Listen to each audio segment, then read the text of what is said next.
একজন বাঙালি যে নোবেল জিতে ইংরেজদের চমকে দিয়েছেন, যে গান লিখে দুটি দেশের জাতীয় সঙ্গীত বানিয়েছে। আজকের ভিডিওতে আমি রবীন্দ্রনাথ ঠাকুরের জীবন কাহিনী সম্পর্কে বলবো। রবীন্দ্রনাথ ঠাকুরকে আমরা সকলেই চিনি, কেননা ছোটবেলা থেকে আমরা রবীন্দ্রনাথ ঠাকুরের গল্প কবিতা পড়ে বড় হয়েছি। এমনকি আমাদের দেশের জাতীয় সঙ্গীতের প্রশ্নটা হলো, তিনি কি শুধু কবি ছিলেন? উত্তরটি হবে না। এক কবি 2200-র বেশি গান রচনা করেছেন, 2 লেখক গোরা রথের বালির মতো বিখ্যাত উপন্যাস রচনা করেছেন, 3 চিত্রশিল্পী 3000-এরও বেশি চিত্র অঙ্কন করেছেন, 4 দেশপ্রেমিক জালিয়ানওয়ালাবাগের হত্যাকাণ্ডের সময় রায়টুর বাড়ি ত্যাগ করেন, 5 শিক্ষাগুরু শান্তিনিকেতন প্রতিষ্ঠা করেছেন। আর কথা না বাড়িয়ে রবীন্দ্রনাথ ঠাকুরের জীবন কাহিনীটি শুরু করা যাক। রবীন্দ্রনাথ ঠাকুরের জন্ম 1867 সালের 7ই মে, বাংলায় 1261 বঙ্গাব্দের 25শে বৈশাখ কলকাতার জোড়াসাঁকোর ঠাকুরবাড়িতে জন্মগ্রহণ করেন। তার বাবা মহর্ষি দেবেন্দ্রনাথ ঠাকুর এবং তার মাতা সারদা দেবী। তিনি তার পিতামাতার 14 জন ছেলেমেয়ের মধ্যে সবথেকে ছোট। তার পিতামহ ছিলেন সেকালের ধনী ব্যবসায়ী প্রিন্স দ্বারকানাথ ঠাকুর। তিনি সমাজ সংস্কারক রাজা রামমোহন রায়ের ঘনিষ্ঠ সহযোগী ছিলেন। এমনকি সতীদাহ প্রথা বিলোপ, আধুনিক শিক্ষার প্রসারে বিশেষ ভূমিকা পালন করেছিলেন। রবীন্দ্রনাথ ঠাকুরের শিক্ষা জীবনের কথা যদি বলা হয়, রবীন্দ্রনাথ ঠাকুরের প্রথাগত স্কুলের শিক্ষা ভালো লাগেনি। তিনি oriental seminary school, normal school ও বেঙ্গল একাডেমিতে কিছুদিন পড়লেও পড়াশোনা না শেষ করে বাড়িতে গৃহ শিক্ষকের কাছে বাংলা, ইংরেজি, গণিত, অঙ্ক শেখেন। 1878 সালে ব্যারিস্টারি পড়তে তিনি বিলেতে যান, কিন্তু তা না শেষ করে 1880 সালে তিনি সেখান থেকে ফিরে আসেন। রবীন্দ্রনাথ ঠাকুরের লেখালেখির কথা যদি বলি, তিনি মাত্র 8 বছর বয়সে লেখালেখি শুরু করেছিলেন। হিন্দুমেলার উপহার নিজের নামে প্রকাশে তার প্রথম কবিতা, যেটি অমৃতবাজার পত্রিকায় ছাপা হয়, এবং তার প্রথম কাব্য হলো কবি কাহিনী, যেটি 1878 সালে প্রকাশিত পায়।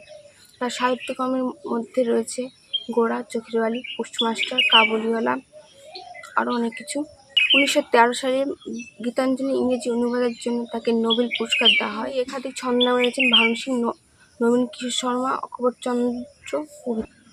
সালটি ছিল 1883। রবীন্দ্রনাথ ঠাকুরের বিবাহ হয়। মেয়েটি ছিলেন যশোর জেলা বেনিমাধব রায়ের 11 বছর বয়সী কন্যা ভবতারিণী দেবী।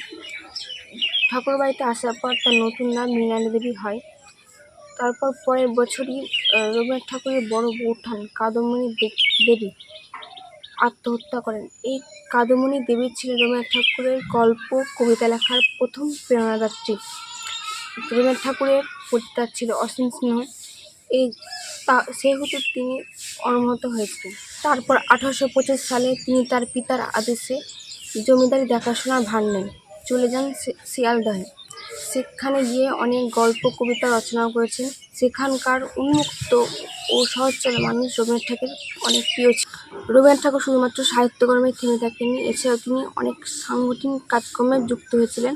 1901 সালে প্রাচীন ভারতের তপবনে আশ্রমে তিনি মাত্র 5 জন ছাত্র নিয়ে ব্রহ্মচার্য বিদ্যালয় সূচনা করেন শান্তিনিকেতনে, যেটি পরবর্তীকালে বিশ্ববিখ্যাত বিশ্বভারতী বিশ্ববিদ্যালয়ে পরিণত। আবার ইংরেজদের বঙ্গভঙ্গ বিরোধী আন্দোলনেও নিজেকে যুক্ত করেছিলেন। 1905 সালে লর্ড কার্জনের প্রস্তাবিত বঙ্গভঙ্গ বিরোধী আন্দোলনে যে দেশে রাজনৈতিক উত্তেজনা সৃষ্টি হয়, সেই সময় রবীন্দ্রনাথ ঠাকুর এই কর্মসূচিতে যোগ দিয়েছিলেন। এই উপলক্ষে তৈরি হয়েছিল বাংলার মাটি বাংলার জল, যেটি বর্তমানে বাংলাদেশের জাতীয় সঙ্গীত। নোবেল পুরস্কার পাওয়ার পর রবীন্দ্রনাথ ঠাকুরের ইংরেজ দরবারে সুনাম ছড়িয়ে পড়ে। তারপর তাকে 1915 সালে নাইটহুড উপাধি দেওয়া হয়, কিন্তু সেটি 1919 সালে জালিয়ানওয়ালাবাগের হত্যাকাণ্ডের সময় ত্যাগ করেন। রবীন্দ্রনাথ ঠাকুর তার সাহিত্যকর্মের জন্য অনেক পুরস্কার ও সম্মানে ভূষিত হয়েছেন। তিনি শেষ বয়সে এসেও অনেক গল্প, কবিতা, প্রবন্ধ রচনা করেছেন। তিনি 60 বছরের বয়সের পর চিত্র অঙ্কন শিখেন, এমনকি প্রায় 3000-এরও বেশি চিত্র অঙ্কন। কবিগুরু 1941 সালের 7 আগস্ট দুপুর 12টায় জোড়াসাঁকো ঠাকুরবাড়িতে শেষ নিঃশ্বাস ত্যাগ করেন, কিন্তু শান্তিনিকেতনের গাছগুলি আজও দাঁড়িয়েছে। তার লেখা গানগুলো আজও গাওয়া হয়, তার গল্প কবিতা আজও পড়া হয়।